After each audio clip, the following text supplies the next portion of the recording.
Good evening, everyone. Nora is off tonight. I'm Major Garrett. We're going to begin tonight with this devastating new fact. The coronavirus is now surging in every single state in the country. Take a look at this map. Every state is bright red, indicating, as you well know, infections are on the rise. New cases topped a stunning 150,000 in one day. More than 67,000 Americans are hospitalized. What's more, a model often cited by the White House projects the death toll could hit 440,000 by March 1st. Tonight, states from New Mexico to Oregon are imposing strict rules. We'll tell you about that in a moment. But first, we finally heard from President Trump, who had been silent for the last 8 days, even as the virus roared across the country. At a Rose Garden event today, President Trump said his administration will not propose a national lockdown, and he has still not conceded the election, saying only, quote, "Time will tell," unquote. Our team has a lot of news to cover this evening, but we're going to begin tonight with the coronavirus surge. Leading us off is CBS's Nikki Batiste with some breaking news from New York City. Good evening, Nikki. Major, despite a rainy day here in New York City, people have been lining up for COVID tests. Just as the mayor warns schools could go entirely remote once again on Monday. Tonight, new restrictions are taking place in several states across the country as cases continue to explode. The pandemic not just getting worse, but raging throughout the nation. For the first time, all 50 states seeing a rise in daily coronavirus cases, according to CBS News analysis. Governors across the country practically begging residents to follow health safety guidelines.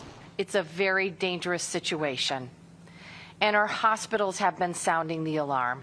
In New Mexico, the governor ordering all non-essential businesses to close for the next 2 weeks. Residents ordered to shelter in place. Tonight, this stark warning from Idaho's governor. We are in the middle of an unprecedented and dangerous time in our state's history. Colorado again shattering records for new cases and hospitalizations. These are our darkest days as a nation. They are our darkest days as a state. In New York, the positivity rate on the brink of the 3% threshold that would trigger the closing of all public schools to in-person learning. The city's mayor with this message for parents. Have an alternative plan for beginning as early as Monday. California now passing an unsettling threshold. More than 1 million COVID cases, the second state to do so after Texas. In hard-hit El Paso, a city with more hospitalizations per capita than any single state in the country. The healthcare system is overwhelmed. Nurse Lawana Rivers posted this after finishing a shift. There's not a single patient that made it. Y'all, when I say this assignment here, like literally almost destroyed me. In Minnesota, health officials want all 18 to 35-year-olds to get tested. They're seeing disproportionate spread among young people. 17-year-old Minneapolis resident Ella Winston was hospitalized 10 days and just got home. Being in the hospital was so scary. Just seeing my mom so sad too, it was really hard for me.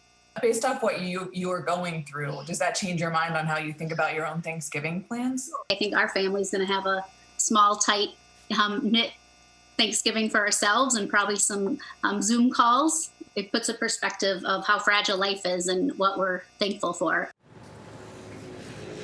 The restrictions taking effect here in New York City tonight include a 10 p.m. curfew on restaurants and gyms and limiting gatherings in private homes to 10 people. But the governor warns tighter restrictions are looming. Major?